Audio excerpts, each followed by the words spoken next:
அனைவருக்கும் வணக்கம். விநாயக பெருமான் அருளால் கும்பராசினியர்களுக்கும் கன்னியா ராசினியர்களுக்கும் நன்மைகள் உண்டாகட்டும்.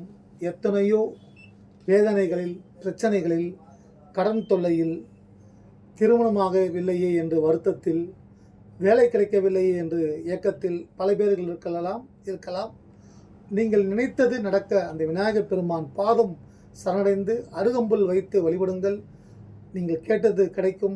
9 கிரகங்கள் பிடிக்காத தெய்வம் விநாயகர் பெருமான். இந்த கும்பராசிக்கு 8ஆம் வீடு கன்னிராசி, சஷ்டாங்க ராசி என்பார்கள். கன்னிராசியிலிருந்து கும்பராசி 6 கோடி ராசி. இரு ராசிகளுக்கும் குணங்கள் வேறு, நட்சத்திரங்கள் வேறு. கும்பராசிக்கு அவிட்ட நட்சத்திரம், சதய நட்சத்திரம், பூரட்டாதி நட்சத்திரம், அதாவது செவ்வாய் ராகு குரு தசையில் பிறந்திருப்பார்கள். கன்னி ராசிக்கு உத்திரம் அஸ்தம் சித்திரை, சூரியன் செவ்வாய் சந்திர தசையில் சூரியன் சந்திரன் செவ்வாய் தசையில் பிறந்திருப்பார்கள். இந்த இப்போ இருக்க, அதாவது கன்னிக்கு 6ஆம் இடத்தில் சனி நின்ற வீடுதான் கும்பராசி. இந்த தருணம் கோச்சார ரீதியாக இன்றைய கிரகநிலைகள் எப்படி உள்ளது என்பதை பார்ப்போம். இது குரோதி வருடம் ஆவணி மாதம் 6ஆம் தேதி, திருதியை திதி, ரேவதி நட்சத்திரம். இன்று பிறக்கும் குழந்தைகள் அனைத்தும் மீனராசி குழந்தைகளாக இருப்பார்கள். தட்சிணாயன காலம், அமிர்த யோகம். இப்போ பார்த்தீங்கன்னா உங்களுக்கு இருக்கக்கூடிய கிரகநிலைகள், சனி பகவான் ராசியில் அமர்ந்து உள்ளார். கும்ப ராசிக்கு ராசியில் சனி பகவான் அமர்ந்து உள்ளார். சந்திரன் 2ஆம் வீட்டில் சந்திரன் ராகுவோடு சேர்ந்து உள்ளார். மீனத்தில் ராகு சந்திரன், ரிஷபத்தில் குரு செவ்வாய். கும்பராசிக்கு 7ஆம் இடத்தில் சுக்கிரன் சூரியன் புதன் திருக்கணித பஞ்சாங்கப்படி. 8ஆம் இடத்தில் அட்டமத்தில் கேது. இது தற்போதைய கிரக சூழ்நிலைகள். கும்பராசிக்கு என்ன நடக்கும், எப்படி இருக்கும் என்பதை இந்த ஆவணி மாதம் பதிவில் பார்ப்போம். வணக்கம். அனைவருக்கும் வணக்கம். கும்பராசி கன்னிராசி நேயர்களுக்கு பணிவான வணக்கம். இந்த கும்பராசி கன்னி கும்பத்தில் ஜென்ம சனியா இப்போது கோச்சாரத்தில் போயிட்டு இருக்கார் சனி பகவான். கன்னியில் ஜென்ம கேதுவா போயிட்டு இருக்கார் கேது பகவான். ஆக இந்த கும்பராசியில் ஒரு அப்பாவும் கன்னிராசியில் ஒரு பையனும் இருக்காங்க. அப்பாவுக்கும் எனக்கும் ஆகவே மாட்டேங்குது. என் குடும்பத்தில் எங்கள் அம்மா தான் நடுவில் இருந்து எங்களுடைய பிரச்சனையை தீர்த்து வைக்கிறாங்க. இருந்தாலும் எங்களுக்குள்ள ஒரு எலியும் பூனையும் மாதிரி எதிராகவே பயணம் செய்ய வேண்டியதாக இருக்குது. இதை நாங்கள் எப்படி சரி பண்ணிக்க முடியும் சார்? என்ன தசை சொன்ன? அவருக்கு குரு தசை சார். கும்பராசிக்கு குரு தசை நன்மை செய்யும். ஆனால் அவர் தந்தை கன்னி ராசி. ஆமாம் இல்லையா? அதாவது எனக்கு பிடித்த வார்த்தை, நான் உருவாக்கின வார்த்தை கூட சொல்லலாம். வார்த்தைகள் ஏற்கனவே உருவாக்கப்பட்டது. எனக்கு பிடித்த வார்த்தை தான். அதாவது கடன் மீது வெறுப்பு வையுங்கள். கடன் வாங்குறது மேலே வெறுப்பு வையுங்கள். உறவுகள் மீது விருப்பு வையுங்கள். வாழ்க்கை நிம்மதி கொடுக்கும், சந்தோஷம் கொடுக்கும்.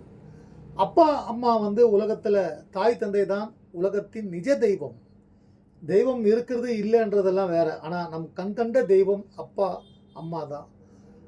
உங்களுக்கு உங்கள் ஜாதகத்தில் சனியும் சூரியனும் விரயஸ்தானத்தில் அமர்ந்திருந்தால் இது போன்று பிரச்சனைகள் இருக்கும். இதற்கு என்ன பரிகாரம் என்றால், சனீஸ்வர பகவானுக்கும் சூரிய பகவானுக்கும் ஒரே நேரத்தில் ஞாயிற்றுக்கிழமை அல்லது சனிக்கிழமை இந்த தினங்களில் அவர்களுக்கு மலர்களால் அர்ச்சனை செய்து தீபம் ஏற்றி, சனீஸ்வர பகவானுக்கு எல் தீபமும் ஒரு தேங்காய் வாங்கி சரிபாதியாக உடைத்து, ஒரு தேங்காய் முடியல கருப்பு எல் தீபம், அதில் சனியோட எண் 8 1 ரூபாய் காயின் போட்டு ஒரு தேங்காய் உடைச்சிங்கன்னா 2 பாதியாக வரும்.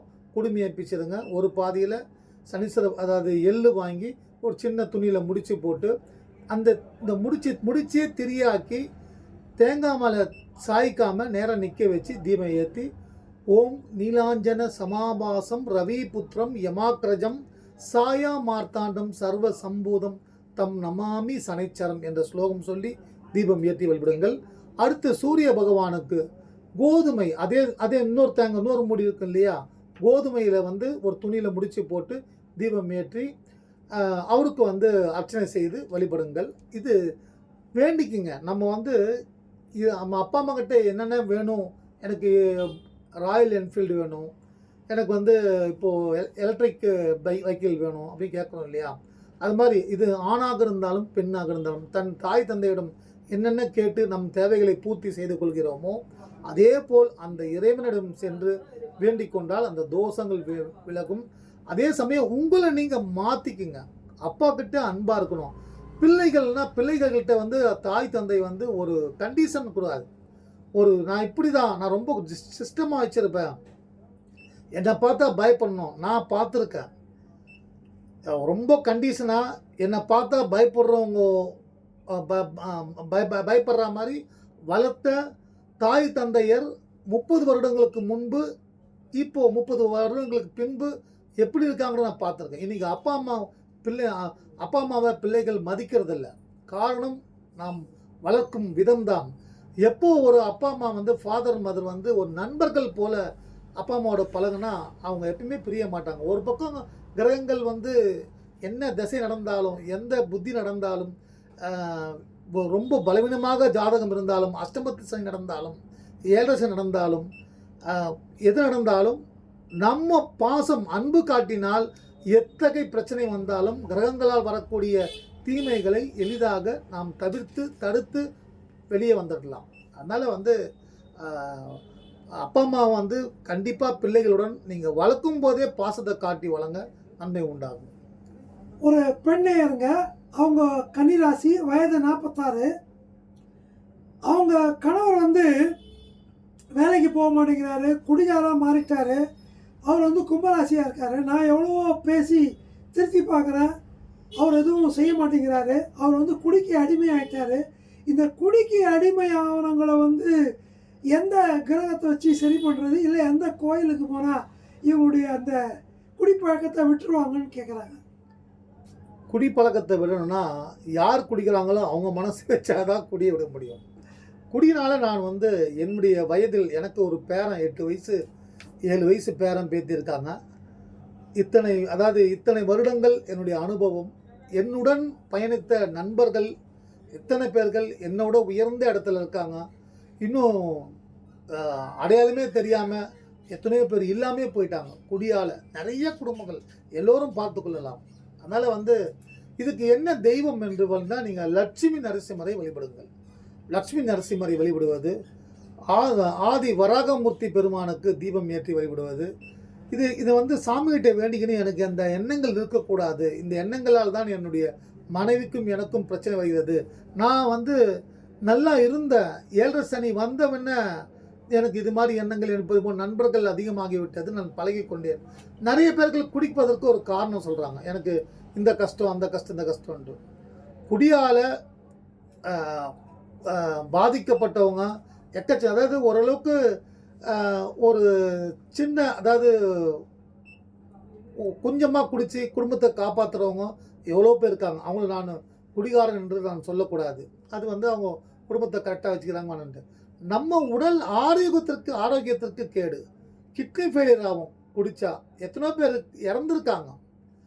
நான் வந்து இது ஒரு பேச்சுக்காக சொல்ல, எவ்வளோ பேர் இறந்துருக்காங்க. அதனால் வந்து லட்சுமி நரசிம்மரிடம் வழிபடுங்கள். நிச்சயம் வந்து அந்த பகவான் நம்மக்கிட்ட என்ன கெட்டது இருக்குதோ அதை எடுத்துட்டு நல்லதை நம்மக்கிட்ட புகுத்துவார். இப்போ கும்பராசிக்கு ஜென்ம சனி நடந்து கொண்டிருக்கிறது. சனி நல்லதை செய்வார். உங்கள் சுய ஜாதகத்தில் சனி லக்னத்திலிருந்து கணக்கிட்டு எந்த ஸ்தானத்தில் சனி இருக்கிறதோ அதை தெரிந்து கொள்ளுங்கள். சனி திசையில் என்ன புத்தி நடக்கிறது என்பதை ஆராய்ந்து சனி பகவானுக்கும் புத்திநாதனுக்கும் தீபம் ஏற்றி அர்ச்சனை செய்து வழிபடுங்கள். அந்த எண்ணமே வராது, வாழ்க்கையில் நன்மை நடக்கும். இந்த வீணா போனவங்க சொசைட்டியில் நல்ல ஒழுக்கம் இருக்கிறவங்கள கூட மதிக்க மாட்டேங்கிறாங்க. ஆனால் ஒழுக்கமே இல்லாத ஒரு பாதி போதையில் வர பணக்காரங்களை ரொம்ப வாங்கன்னு வரவேற்று அவங்களுக்கு வந்து ஒரு பட்டு மெத்தை விரிக்கிறாங்க. இந்த சொசைட்டியில் தான் நாங்கள் வாழறோம் அப்படின்னு சொல்லிட்டு ஒரு கன்னிராசி நேயர் பேசியிருக்காருங்க. என்ன தசை நடக்குது? அந்த திசையில் வந்து அவங்க வந்து திசையை குறிப்பிடல, ஒரு கேது புத்தி நடக்குது எனக்கு அப்படின்னு சொல்லிட்டு அந்த மாதிரி கேது புத்தி சொல்லியிருக்காங்க. கேது கெடுப்பான், ராகு கொடுப்பான். கேது திசை, கேது புத்தி நடக்குதுன்னா, இந்த சமயத்தில் வந்து கன்னிராசியை பொறுத்த மட்டும் எவ்வளவோ காயங்கள், கஷ்டங்கள், கடன்கள், குடும்பத்தில் நிம்மதி இல்லாத ஒரு சூழல், எத்தனையோ மனதில் வெறுப்புகளை சுமந்து கொண்டு, சுமைகளை சுமந்து கொண்டு, இந்த நாள் போகுமா, நாளை தீருமா என்று காத்திருக்கும் கன்னிராசினியர்கள் நிறைய பேர் இருக்காங்க. நீங்கள் என்ன கேள்வி கேட்டீங்க? மரியாதை. சொசைட்டி நல்லா கெட்டவனெல்லாம் உள்ள சாக்குதுங்க, ஒழுக்கமானவனை கூட மதிக்க மாட்டேங்கிறாங்க, ஒழுக்கம் இல்லாத பணக்காரனை ரொம்ப மதிக்கிறாங்கன்ற. வீணா போன சொசைட்டி வந்து பணம் இருக்கவங்க பேச்சை தான் கேட்குறாங்க இல்லையா அப்படின்னு அவர் சொல்லியிருக்காரு. இதை நாங்கள் ஏன் இந்த வார்த்தையை நாங்கள் இங்கே குறிப்பிட்டோம்னா, ஒரு அரை மணி நேரத்துக்கு முன்னாடி ஒரு நேயரில் ஒரு கிளைண்ட் வந்து ஜாதகம் பார்த்துக்கும் போது அவர் சொன்ன வார்த்தை, அதாவது ஒரே ஒருத்தர் வந்து எங்கள் குடும்பத்தை வந்து எங்கள் பெரிய குடும்பம் எல்லாத்தையும் டார்கெட் பண்ணுறாரு, அவர்கிட்ட பணம் நிறையா இருக்குது, மற்றவங்க எங்ககிட்ட பணம் இல்லைன்னா எங்களை தாழ்த்தப்பட்டவங்க மாதிரி எங்களை நடத்துகிறாங்க. அவர் நாங்க என்ன செய்யணும்னு சொல்லிட்டு அவர் முடிவெடுக்கிறாருங்க. அவர் இதுதான் நீங்க செய்யணும், இதுதான் நீங்க செய்யணும். ஆமாம், இவங்க கூட பத்திரிக்கை வைக்கிறது கூட வந்து எங்கள் கல்யாணம் எல்லாம் கிட்ட வந்து நாளைக்கு கல்யாணம்னா இன்றைக்கி வந்து வைக்கிறாங்க, அந்த அளவுக்கு எங்களை அவமானப்படுத்துகிறாங்க. ஆனால் என்னால் ஆதாயம் பெற்றவர்கள் தான் அவர்கள். என்னுடைய சூழ்நிலை, நான் செய்த கர்மாவில் நான் அதை அனுபவித்து கொண்டிருக்கிறேன். ஆனால் நான் கஷ்டப்படும் பொழுது என்னை பார்த்து இன்னும் அவங்க வார்த்தைகளால் என்னை துன்புறுத்தி கொண்டே இருக்கிறார்கள் அப்படின்னு ஒரு கேள்வி கேட்டிருக்காரு. நீங்கள் அதன் மேலெலாம் நீங்கள் கவனம் செலுத்தாதீங்க. அது வந்து பல பேர்கள் அப்படி இருக்கலாம். இது வந்து இந்த ராசி மட்டும் இல்லை, எல்லா ராசியிலும் உறவுகள் என்றாலே ஏதாவது ஒரு சிக்கல்கள், மனஸ்தாபங்கள் வரும். அவற்றையெல்லாம் நீங்கள் போட்டு குழப்பிக்காமல், நீங்கள் ஏன் உங்களை மதிக்கலை, உங்களை நீங்கள் கேள்வி கேளுங்க.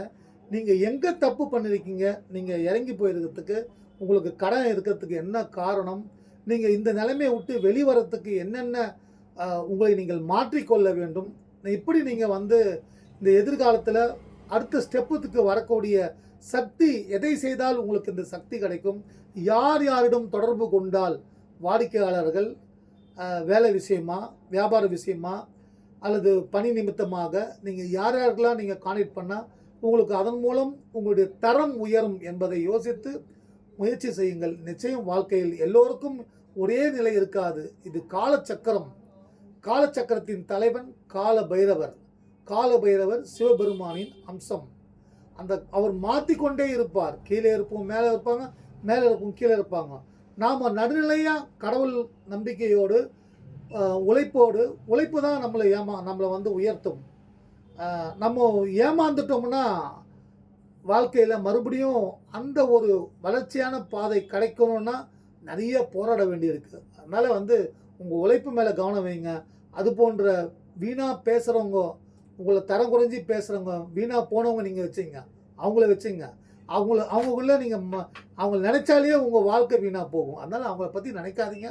உங்கள் வளர்ச்சி மேலே மட்டும் நீங்கள் நினச்சி இது பண்ணுங்கள். குரு பகவானுக்கு ஒவ்வொரு ராசிக்கும் குரு சக்தி இருந்தால், குரு பலம் வேறு. இப்போ பொதுவாக ஒரு ஜோசியிட்ட போனால் வந்தீங்கன்னா குரு பலம்ன்ற வார்த்தையை எல்லாருமே வந்து பயன்படுத்துவாங்க. அந்த குரு பலம் வந்து நோயை குணமாக்கும். ஒரு மனுஷனுக்கு வந்து மனசால சோர்வடைஞ்சாங்கன்னா அந்த சக்தியை கொடுக்கும். செல்வம் வரக்கூடிய சக்தியை கொடுக்கும். எந்தெந்த கெட்டதெல்லாம் உங்களை தாக்குதோ அத்தனையும் நீங்கள் வந்து தவிர்த்து அதிலிருந்து நீங்கள் விடுபட்டு வெளிவரக்கூடிய சக்தி கிடைக்கும். கன்னிராசினியர்கள், கும்பராசிக்கு தனஸ்தானாதிபதி செல்வத்தை கொடுக்கக்கூடிய கடவுள் குரு பகவான்.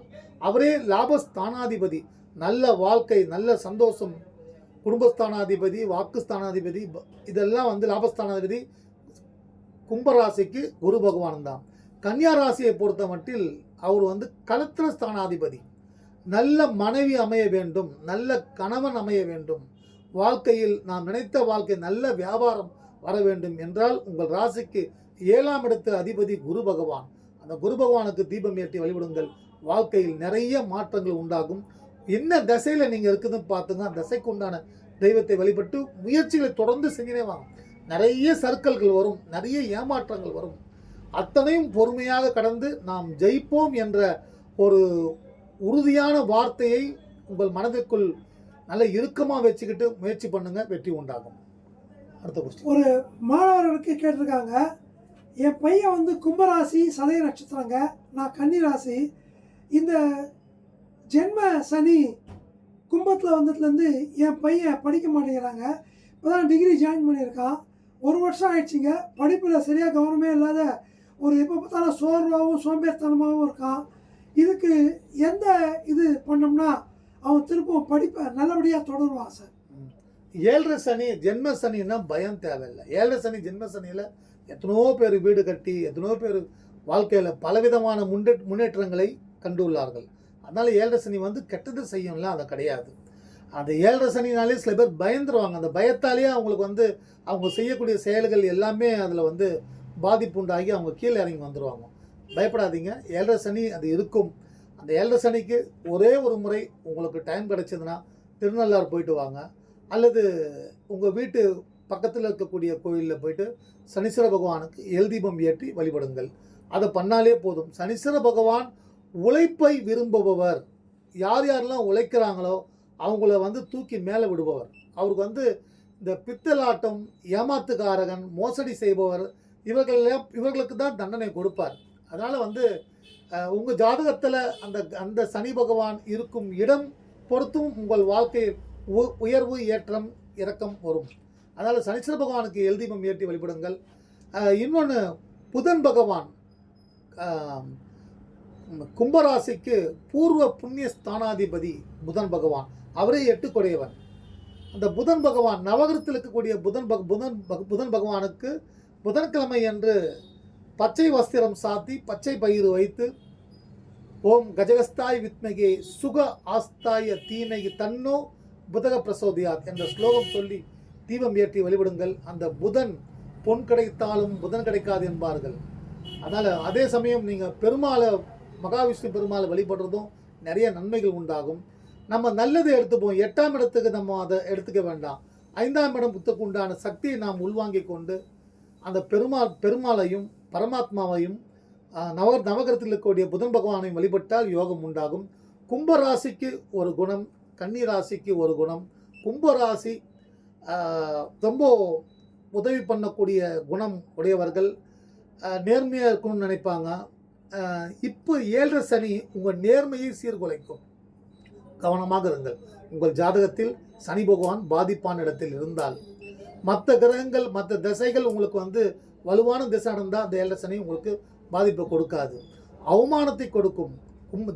7 சனின்னா என்னென்ன செய்யுன்னு அவமானத்தை கொடுக்கும், போலீஸ் ஸ்டேஷன் போக வைக்கும், நீதிமன்றம் போக வைக்கும், குடும்பத்தில் உறவுகள் பிரிய வைக்கும், பண நெருக்கடி கொடுக்கும், கடன் கொடுக்கும். இது பொதுவாக கன்னி ராசி மட்டும் இல்லை, கும்பராசி மட்டும் இல்லை, எல்லா ராசிக்குமே 7 சனி வந்தாலே அப்படிங்களா. அப்போது இதில் என்ன நாம் எப்படி நாம் இந்த சனி பகவான் தாக்கத்திலிருந்து வெளியே வரணும்னா, கிரகங்களோட தாக்கத்திலிருந்து நம்மளால் வெளியே வரவே முடியாது. ஆனால் நமக்கு வந்து அதை தாங்கக்கூடிய சக்தி அந்த கிரக வழிபாட்டு மூலமாகவும் அதற்குண்டான அதிதேவதைகளான இப்போ கும்பராசிக்கு சனி பகவானுக்கு தோஷம் நீங்க வேண்டும் என்றால் பெருமாளை வழிபட வேண்டும். கன்னி ராசிக்கு வந்து அதிபதி புதன் பகவான், குரு பகவானை வழிபடுவது நிறைய நன்மைகள்.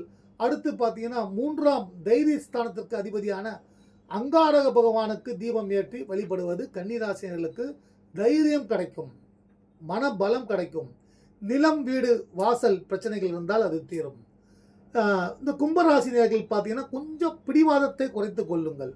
நீங்கள் நல்லா போயிட்டு இருக்கோம், 7 சனி வந்திருக்கும் போது உங்களுடைய மனநிலை, குணநிலை, உங்களுடைய சூழ்நிலை எல்லாத்தையும் மாற்றக்கூடும். அப்போ நீங்கள் கவனமாக இருந்துங்க, நல்லதே நடக்கும். கும்பராசி பிடிவாதம், நான் இதுதான் செய்வேன் அப்படின்னா, கும்பம் என்பது கருவறையில் இருக்கும் தெய்வத்தின் மேல் கூரை இருக்கும், அந்த கூரைக்கு மேலே கோபுரம் இருக்கும், கோபுரத்துக்கு மேலே கலசம் இருக்கும், கும்பம் இருக்கும், அதுதான். ஆனால் சில பேர்கள் வந்து அந்த உச்சத்துக்கு போயிட்டு இறங்கி வரைய மாட்டாங்க, காம்ப்ரமைசன் வந்து சீக்கிரம் ஆக மாட்டாங்க. ஆனால் நல்லது, வார்த்தைகளை அழகாக ஜோடித்து பேசுங்கள், பிரச்சனைகள் வராது. உறவுகளை ரொம்ப விரும்புங்கள். உறவுகள் மூலம் வாழ்க்கை சந்தோஷமாக இருக்கும். எந்தெந்த கிரகங்கள் நமக்கு சிக்கல்கள் கொடுத்தாலும் உறவுகள் நம்ம, அதாவது மனைவி, கணவன், அப்பா, அம்மா, பிள்ளைகள், கூட பிறந்தவங்க, இவங்கெல்லாம் நமக்கு சப்போர்ட்டாக இருந்தாங்கன்னா, எப்படிப்பட்ட நெருப்பு மேலே இருந்தால் கூட நீங்கள் வந்து நம்ம வந்து அந்த நெருப்பு கூட ஜில்லுன்னு தெரியும். அந்த அளவுக்கு. ஏன்னா எனக்கு இருக்காம்பா, என் சொந்தக்காரங்க இருப்பாங்கப்பா, அவங்க பார்த்துப்பாங்கப்பான்ட்டு.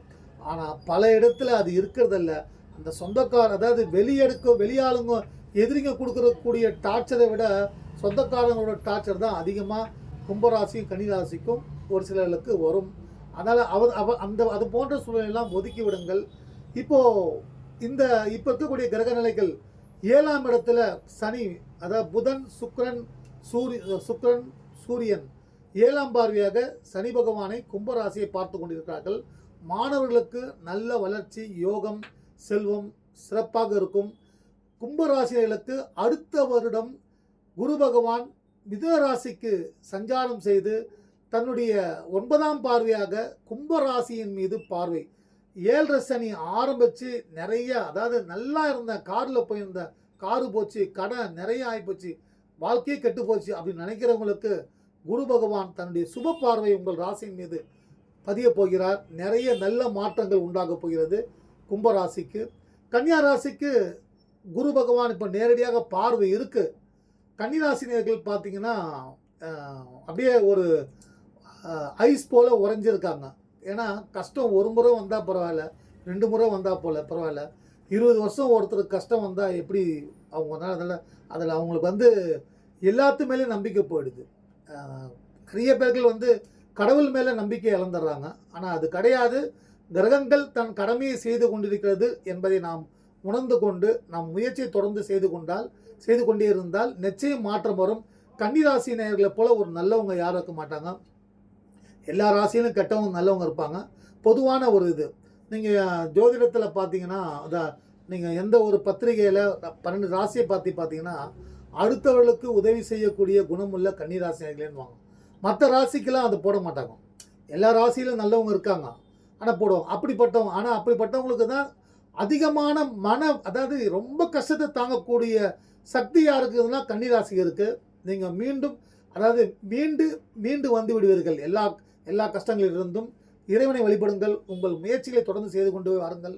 பேச்சில் நிதானம், நம்முடைய உழைப்பில் நேர்மை, அதாவது வேறு எதுலையுமே அதிகப்படியான விமர்சனங்கள் தரமற்றவர்கள் உங்கள் மீது வைப்பார்கள். கும்பராசிக்கும் கன்னிராசிக்கும் அவங்களெல்லாம் விட்டுட்டு உங்கள் வளர்ச்சி மேலே மட்டும் உங்கள் எண்ணத்தை வைங்க, வெற்றி அடைவோம். கும்பராசிக்கும் கன்னிராசிக்கும் அன்னை காளிகாம்பாள் அருளாலும் திருச்செந்தூர் முருகப்பெருமான் அருளாலும் நன்மைகள் உண்டாகட்டும். நன்றி, வணக்கம். கும்பம், கன்னி இந்த இரு ராசி நேயர்களுக்கும் சென்னை காளிகாம்பாளுடைய அருட்கடாட்சம் கிடைக்கட்டும். திருவல்லிக்கேணி பார்த்தசாரதி பெருமாளுடைய அருட்கடாட்சம் கிடைக்கட்டும். நன்றி.